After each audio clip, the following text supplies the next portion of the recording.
दिल्ली में भी है, कश्मीर में भी है, मद्रास में भी है। ये बल्लियां कहाँ नहीं है? जहाँ लकड़ी है वहाँ पर जो है अग्नि है, एक जैसी अग्नि यहाँ है वैसी वहाँ है। ऐसे ही भगवान इस संसार में सब जगह है। जैसे आग सब जगह है, ऐसे भगवान सब जगह है। वे भगवान इस संसार को बनाते हैं। भगवान ही अनेक रूप में खुद बनते हैं। ये जितने सिर हाथ पैर दिखते हैं दुनिया के, ये सब भगवान के हैं। ये भगवान का रूप, भगवान का रूप, भगवान। हजारों सिर, हजारों पैर, हजारों हाथ, सब भगवान के। उनके ही नाभि कमल से ब्रह्मा पैदा होकर सृष्टि बनाते हैं। मूल में तो भगवान ही है। वे ही भगवान फिर यहाँ और ज्यादा लोगों को आनंदित करने के लिए अवतार धारण करते हैं। 24 अवतार बोलते हैं। भागवत में 24 अवतार नहीं बताए, गणना में नहीं बताए, कथाएं तो आती हैं। तरह तरह से भगवान तरह तरह के लीलाओं के लिए अवतार लेते हैं। और लेते हैं नहीं, लिया है इतना ही नहीं, आगे भी लेंगे। ऐसा नहीं अभी ले लिया, आगे भी लेंगे। बुद्ध अवतार आगे होगा, अब तो हो गया भागवत से। ये भागवत तो देखो त्रैकालिक भागवत है। और क्या कल्कि का भी अवतार होगा। इनमें कई तो भगवान के अंशावतार है और कई भगवान के कलावतार है। अंशावतार और कलावतार। जैसे परशुराम जी हैं, ये भगवान के कलावतार हैं। राम कृष्ण आदि हैं, ये अंशावतार हैं। एक केवल थोड़ा सा काम करने के लिए किया तो कलावतार हो गया। जैसे नृसिंह भगवान है, थोड़ी सी कला दिखाई बस वही हो गया। ऐसे ही वराह अवतार है, कला दिखाई अवतार हो गया। एतन नानावताराणाम निधानम बीजम अव्ययम। इसके अंदर जो हमको प्रतीति होती है भ्रम से, वो तो है प्रकृति की चीज। और इसमें जो रहने वाली चीज है वो है परमात्मा का स्वरूप। एतद् रूपम भगवतः यरूपस्य चिदात्मनः माया गुणैर विरचितम महदादिभिरात्मनि। अपने अंदर भगवान ने सृष्टि बनाई, संकल्प से वो सृष्टि सामने आई। और जब हम अपने स्वरूप पर विचार करते हैं तब सृष्टि का ज्ञान पूर्वक लय होता है, प्रलय, ज्ञान पूर्वक प्रलय। एक परमात्मा के अलावा कुछ नहीं है। महात्मा कहते हैं कि देखो ये संसार नहीं है, सब भगवान है। बस सारे ज्ञान का अंतिम ज्ञान है कि संसार नहीं, भगवान है।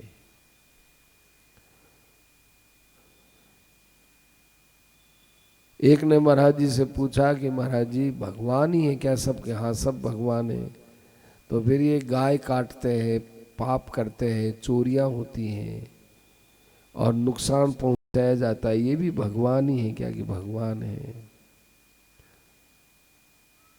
तो महाराज इनको भगवान कैसे माने कि ये कलयुग के भगवान है? इनमें कलयुग आया हुआ है। कलयुग में भगवान ऐसी लीला करने के लिए आए हैं। ऐसी कलयुगी भगवान है ये। फिर कहा कि हम जो कहते हैं कि सब भगवान है, ये तत्वतः बोलते हैं। आप स्वभाव को देखते हो, हम तत्व को देखते हैं। इतनी सी शीशी में गंगा जल है कि लो साहब गंगा जल।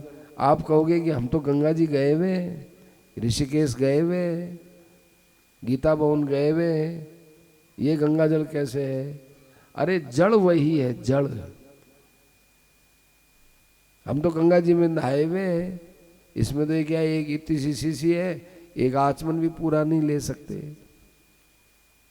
कहते हैं ये तत्व गंगा जी, गंगा जड़ वही है, जड़ वही है, चाहे इतना हो चाहे पूरा नदी का हो, तत्व वही है। ऐसे ही भगवत तत्व की बात हो रही है। वे भगवान यहाँ अनेक प्रकार की लीला करते हैं और जो भगवान की शरण में रहते हैं उनको इन लीलाओं के रहस्य का ज्ञान होता है, और जो भगवान के शरण में न रहकर अपनी अकल से देखना चाहते हैं उनको वैसे ही ज्ञान नहीं होता। जैसे एक बाजीगर है, वो कई तमाशा दिखाता है, कई आश्चर्यजनक चीजें दिखाता है, परंतु हम लोग समझ ही नहीं सकते कैसे दिखा दिया, दिखाई नहीं, हम समझ ही नहीं सकते। और उसके पास काम करने वाले होते हैं, वो पहचान लेते हैं। ये बात है। अच्छा, ये बात देखो साहब, ये खाली डिब्बा है, देखो आप देख लेना, फिर आप कहोगे ऐसा है, देख लो ये खाली डिब्बा है ना, हाँ, और देखो साहब ये खाली डिब्बा, हम कुछ नहीं कर रहे हैं, देखो हम कहीं गए नहीं हैं, हम कहीं आए नहीं हैं, हम तो केवल डब्बे के अंदर आपको एक आश्चर्यजनक घटना दिखाएंगे। पहले हमने आपको खाली दिखाया, ऐसे बातों में उलझ जाएंगे, ये देखो ये बच्ची इसमें से आ गई, अब देखो कहाँ से आई, वो घुमाता जाएगा, ऐसा करता जाएगा, जाने क्या करेगा, और उसमें बच्ची दिखाई, ये देखो बच्ची इसमें से आई, हमने तो आपको खाली दिखाया, ये बच्ची आ गई। अपने को अरे यार क्या, ये क्या कला है इसके पास, क्या कला है, क्या कला, आश्चर्य, इसका अपना अंत ही नहीं पाएंगे। लेकिन उसके पास रहने वाला जंबूरा है, वो ये सड़कों पर बाजीगर ऐसी ऐसी लीला, ऐसी ऐसी कर्तव्य दिखाते हैं, आश्चर्य होता है।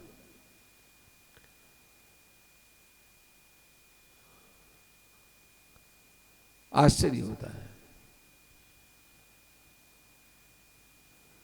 हम बच्चे थे तो हमारे कॉलेज के पास में एक गणेश का मंदिर था, वहां पर गणेश चतुर्थी को मेला भरता, वहां पर एक प्रदर्शनी दिखाई, तो प्रदर्शनी देखने गए तो जादूगर की जादूगरी बताई कि एक आदमी है, कैसा आप देखो इसका सिर कटा हुआ है और आपसे बात करेगा वो। अब हम इतनी, हमारे में अकल नहीं थी, छोटी अवस्था थी, तो एक खाट बिछाई हुई, खाट के ऊपर एक वो ये थाली के अंदर एक सिर दिखाया यूं, और खाट थी वो ढकी हुई, और उसके चारों तरफ लहू लुहान सा, ऐसा लहू लुहान सा कर रखा है। अब आप इससे बात कर सकते हो आप? हमने पूछा कि आपका नाम क्या है, तो उसने नाम बताया, वो बोलने लगा और वो हंसता भी है, को आपको पीड़ा नहीं हो रही है, अब जो भी होता है वो हमारे पास है, तो आप केवल गर्दन कटिए कैसे बोलते हैं, यही तो बोलते हैं, ये हमारी विशेषता है। अब वो पूरे शब्द याद नहीं है, लेकिन हमको पता ही नहीं कि जो है ये कैसे ऐसे कर रहा था। बाद में पता चला कि ये तो खाट के नीचे उसका शरीर था, थाली के पास में बता दिया उसका, ये उसकी खुद की गर्दन थी, कटा हुआ थोड़ी हो सकता है। ये तो आज पता चलता है, लेकिन उस समय थोड़ा ही पता था। ऐसे ही जब तक इस सृष्टि के मूल परमात्मा है ये बात समझ में नहीं आए, तब तक ये परमात्मा का रूप समझ में नहीं आ सकता। भगवान ने गीता में कहा कि देवी येषा गुणमयी मम माया दुरत्यया, तो क्या करें महाराज, मामेव ये प्रपद्यन्ते माया मेताम तरन्ति ते, ये मेरी जादूगिरी है, इसमें फंसो मत, मेरी शरण में आ जाओ, तब आप इसको पार हो जाओगे, नहीं तो इसका पार पाना बड़ा मुश्किल है। तुमने जो मेरे से प्रश्न किया वो प्रश्न का उत्तर मैं बताता हूं। तुमने बहुत अच्छा प्रश्न किया। अथेह धन्या भगवंत इत्थम वासुदेवे खिललोकनाथे कुर्वन्ति सर्वात्मकमात्म भावम नयत्र भूय परिवर्त उग्र है। भगवान वासुदेव के विषय में ऐसे ऐसे प्रश्न किए, बहुत अच्छी बात है। ऐसे प्रश्न आपको करने चाहिए। हे शौनकादि ऋषियों, आपके प्रश्न का उत्तर एक में देता हूं, एक में।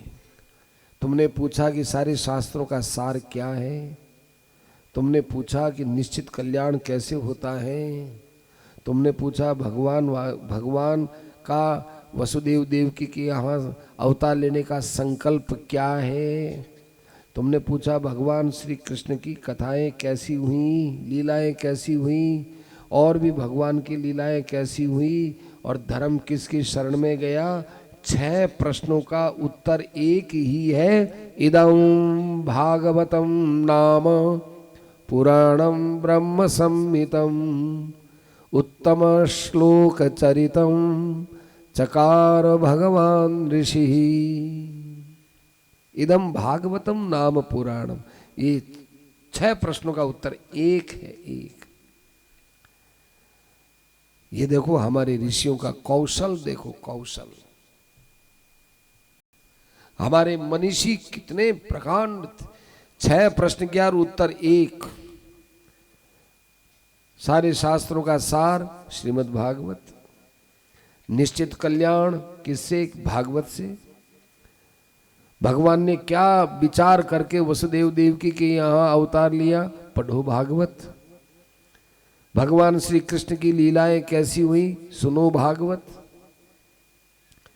भगवान की और लीलाएं, सुनो भागवत। धर्म किसकी शरण में गया, कि भागवत की शरण में गया। कल आपने सुना ही था, तेनेयम वांग्मयी मूर्ति। इसलिए भागवत को सुनना चाहिए। लोग कहते हैं सुखदेव जी ने सुनाया, अरे सुखदेव जी ने सुनाया पर अपने को सूत जी ने सुनाया है, सृष्टि को सूत जी ने सुनाया है,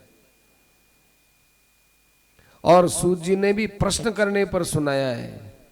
ऐसे नहीं कहा कि चलो हम कथा करने वाले यार आओ कथा सुनो हमसे। उनके पास में गए, वो प्रश्न किया, 6 प्रश्न किए, तब उन्होंने भागवत सुनाई। निश्रेयसाय लोकस्य, केवल लोक के कल्याण के लिए सुनाया। और भगवान ऋषि वेदव्यास जी ने अपने पुत्र को ये भागवत सुनाई। इसमें सर्ववेदेतिहासानाम सारम सारम समुद्रितम, सब शास्त्रों का इसमें सार आ गया। देखो क्या सुंदर उत्तर है। और इसको सुखदेव जी ने गाया, और इमरजेंसी में गाया। इमरजेंसी में कोई आदमी मरने ही वाला हो, मरने वाला है, और उस समय उसको दवाई दी जाए तो वो इमरजेंसी मेडिसिन है। वो ऐसे भागवत है, ये इमरजेंसी मेडिसिन है। उस मेडिसिन के अंदर यदि कोई किसी प्रकार से बेईमानी करता है तो कितना वो अपमानित होता है। स्टोर में पड़ी है, साहब इमरजेंसी, अरे देखो एक आदमी मर रहा है, नहीं इतने रुपए लाओ, इतना रुपए की रिश्वत दो तब देंगे। अरे बाढ़ बाबा रहे, रुपया ले तो दवाई तो दे। परंतु वो जो इमरजेंसी मेडिसिन है उसको इस प्रकार से जो लेता है तो भाई कितना उसका ओछापन दिखता है।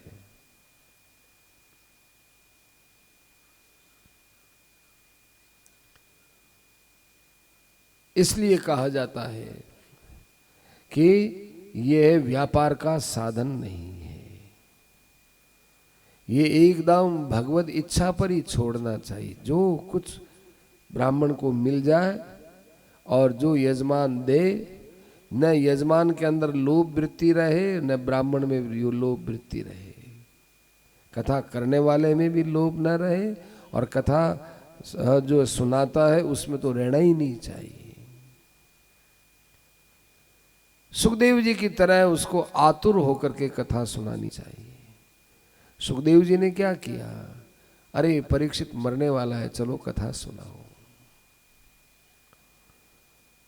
सुखदेव जी ने कथा सुनाई। सूत जी कहते हैं कि मैं भी वहां पर था, कथा सुनाई, उस समय मैं वहीं पर था, मैंने उनसे प्रार्थना की, प्रभु मैं भी कथा सुनना चाहता हूं। उनका कि बैठ जाओ। उनकी ऐसी कृपा हुई, वो मैंने कथा सुनी। आप भी सुनना चाहते हो तो मैं भी आपको सुना दूं। शौनक जी कहने लगे, आहा आपने तो निहाल कर दिया।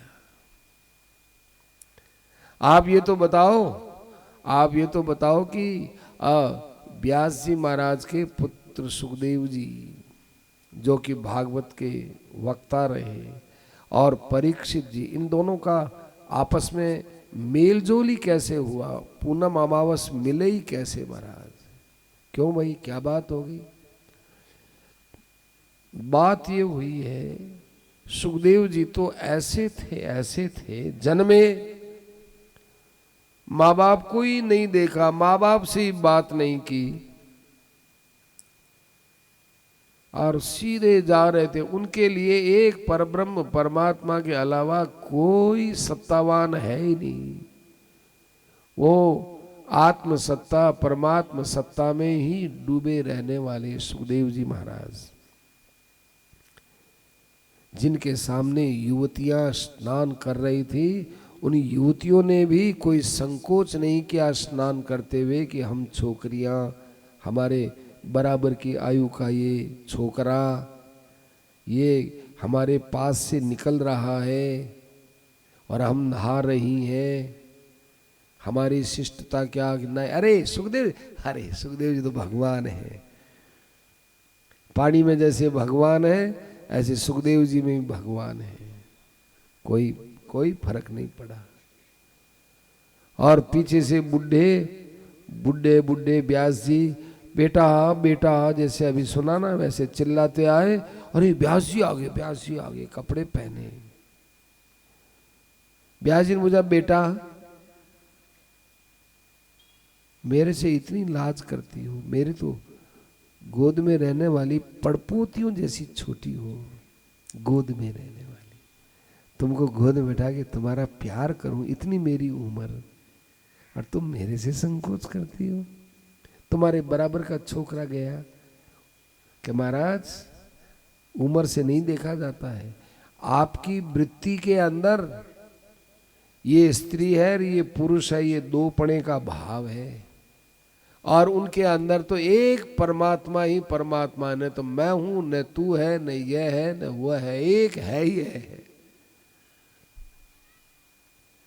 कितना आनंददायक विचार होगा सज्जनों, है ही है, तू ही है, जो कुछ है सो तू ही है, तू ही सोना, तू ही सुनार, तू ही चमड़ा, तू ही चमार, सब कुछ तू ही है। ऐसे एक परमात्मा कार इसकी वृत्ति है महाराज, इसके सामने क्या संकोच करेंगे हम? और दूसरे अपरिचित लोग देखते, कोई पागल आदमी जा रहा है, बाल बिखरे हुए हैं, आंखें यूं बंद है, शरीर के ऊपर खूब धूल है, पागलों की तरह लोग उनको जानते थे। ये संत लोग ऐसा क्यों रहते हैं? संत अपना परिचय नहीं बढ़ाना चाहते, ये एक संत की एक खास बात है। लोग देखते हमारा परिचय बढ़े, परिचय बढ़े, परिचय बढ़े, ये ज्यादा परिचय बढ़ना, संसार की तरफ अपने को झुकाना है। आदर सबका करो, परिचय मत बढ़ाओ।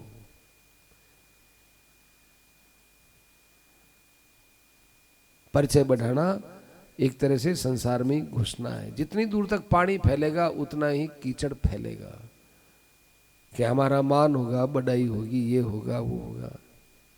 ये कल्पना है सज्जनों, होना जाना वही है जो तकदीर में होगा। क्या फायदा उससे?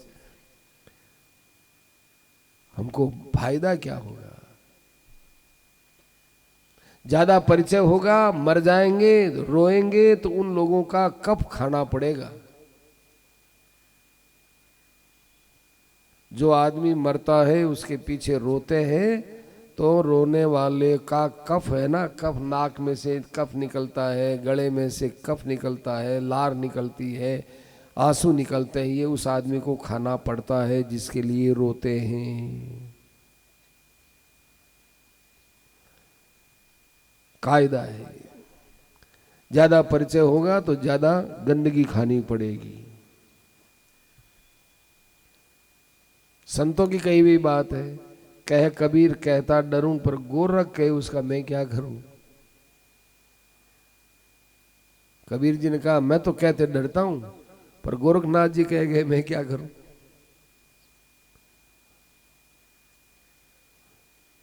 चपरास पहने हुआ एक वो चपरासी होता है ना, वो ला करके बड़े बड़े आदमी को ले जा करके कहता है साहब आपके लिए कोर्ट में इस तारीख को उपस्थित होना है।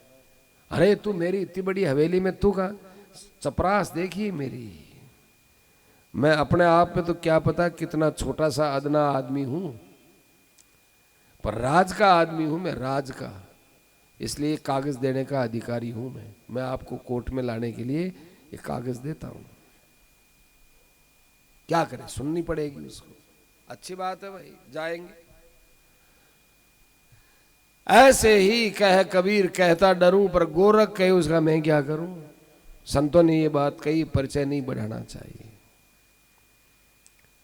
और गाय दुए उतनी देर ठहरने वालों ने 7 दिन तक कथा सुनाई। परीक्षित के विषय में आश्चर्य, और सुखदेव जी के विषय में आश्चर्य, और परीक्षित के विषय में भी आश्चर्य है। परीक्षित क्या है? अभिमन्यु का बेटा, जिसके बाप को अन्याय पूर्वक मारा गया था और अपने बाप के समय में ये गर्भ में था। भगवान श्री कृष्ण की गोद में पला है, पांडवों की गोद में पला है, पर पांडवों के एक पीढ़ी में किसी को राज्य नहीं मिला, दूसरी पीढ़ी वाले को राज्य मिला। अर्जुन के पुत्र को राज्य नहीं मिला, युधिष्ठिर के पुत्र को राज्य नहीं मिला, भीम आदि के पुत्र को राज्य नहीं मिला, अर्जुन के पौत्र को राज्य मिला। एक पीढ़ी कट गई, मर गई, उसके बाद इसको राज्य मिला है। इतना मुश्किल से मिला हुआ राज्य था और बड़ा विस्तृत और निष्पत्न राज्य, कोई उसका शत्रु नहीं, सब जगह उसका बड़ा आदर सम्मान, बड़े बड़े राजा लोग उसके सामने सिर झुकाते थे, अपने मुकुट की मणियां घिसते थे उसके सामने, और वो अभी जवान था। अकस्मात उसने कैसे राज्य का त्याग कर दिया। भागवत का वक्ता और श्रोता दोनों ही बड़ा विलक्षण। और ये भागवत लिखी किसने? वेदव्यास जी महाराज ने। ये भी बड़े विचित्र। वेदव्यास जी को क्या जरूरत पड़ी भागवत लिखने की? क्यों लिखा उन्होंने? किसी ने कहा होगा। किसने कहा? किसने प्रेरणा दी? जिसने भी प्रेरणा दी हो वो कौन थे और कब लिखी, कौन से समय में लिखी? तीन बातें पूछी हैं, व्यास जी के विषय में, परीक्षित के विषय में और सुखदेव जी के विषय में। सूत जी महाराज कहते हैं,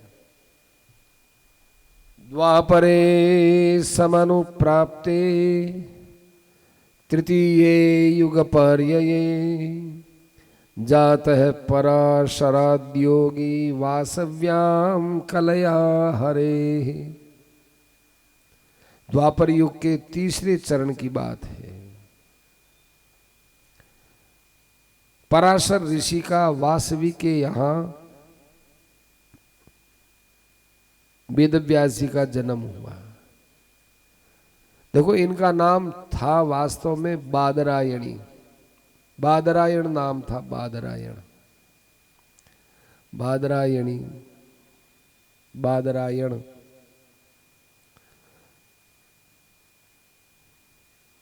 और व्यास जी नाम हो गया क्योंकि वेदों का उन्होंने विस्तार किया, इसलिए व्यास नाम हो गया। वेदों का गया तो वेदव्यास जी नाम हो गया। तो इतना नाम हो गया कि बादरायण तो लोग आजकल कम जानते हैं। ऐसे ही परीक्षित नाम है, ये बहुत प्रचलित हो गया। विष्णुरात नाम था, ये कम लोग जानते हैं। सुखदेव नाम बहुत प्रचलित हो गया, इनका नाम ब्रह्मरात है, बहुत कम जानते हैं। तो ये कलयुग को देख करके विचार करें, कलयुग आने वाला है, लोगों का कल्याण कैसे होगा। इतने शास्त्र पढ़ने का लोगों के पास समय भी नहीं, आयु भी नहीं, बुद्धि भी नहीं, और परिस्थितियां इतनी घिरी रहेंगी कि लोग चाहते हुए भी पढ़ नहीं सकेंगे, जान नहीं सकेंगे, और कलयुग अपना प्रभाव दिखाएगा ही। चाहते हैं कि ये काम न करें, पर फिर भी करना पड़ता है, क्योंकि इस युग के अंदर यदि ऐसा नहीं करेंगे तो कैसे पार पड़ेगी। ऐसी ऐसी बातें आती हैं तो लोगों का कल्याण कैसे हो। अब वेद थे, वो वेद भी अलग अलग, तो सब वेदों को इन्होंने, सब ऋचाओं को इकट्ठा किया। ऋचाओं को इकट्ठा करने के पश्चात उन ऋचाओं के 4 विभाग किए, ऋग्वेद, यजुर्वेद, अथर्ववेद और सामवेद। ऋग, यजुर, साम और अथर्व, ये तंत्र मंत्र, आयुर्वेद, धनुर्वेद, ये जितना है ये सब अथर्ववेद में डाल दिए। संगीत वगैरह है ये सब सामवेद में डाल दिया। क्रियाकांड वगैरह है ये यजुर्वेद में डाल दिए। ज्ञान की बातें विशेषता से प्रार्थना वगैरह की ये ऋग्वेद में डाल दिए। ऐसे 4 विभाग कर दिए। ये वेदव्यास जी का काम। फिर भी कहा कि नहीं नहीं, पार पड़ेगी नहीं इससे। और इसमें कई बातें ऐसी हैं जो स्त्रियों को और शूद्रों को ये बात समझ में नहीं आएगी। वेदों का मंत्र इतनी सावधानी से बोला जाता है सज्जनों, जरा सी बोलने में त्रुटि रह जाए तो दोष लगता है। इसलिए ब्राह्मण लोग वेद मंत्र के लिए बड़ा अभ्यास करते थे। ऐसा नहीं कि केवल आजीविका के लिए थोड़ा सा रट लिया कर लिया, ऐसे नहीं था। वो खूब अच्छा अभ्यास करते, सस्वर अभ्यास करते। यूं ही सस्वर है, उदात, अनुदात, स्वरित। अब अपने क्या जाने।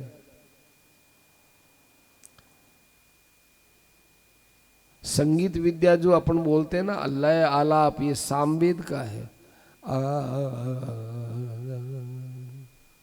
ये सामवेद के मंत्र हैं, वो सीधे नहीं बोले जाते हैं।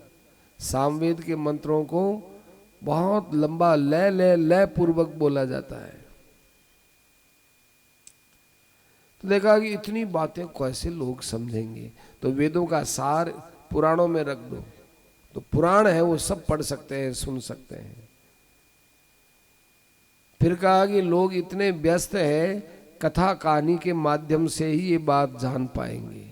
और ऐसा सुंदर उन्होंने महाभारत का प्रणयन किया, महाभारत की रचना की कि उसमें सब की बातें आ गई। स्त्रियों की बातें आ गई, बालकों की बातें आ गई, राजाओं की बातें आ गई, ब्राह्मणों की बातें आ गई, गृहस्थियों की बातें आ गई, साधु सन्यासियों की बातें आ गई, सब की बातें आ गई, लोक की, परलोक की, भाई भाई में कैसे रहना चाहिए, वहाँ आपस में कैसे व्यवहार करना है, सारी बातें महाभारत में आ गई।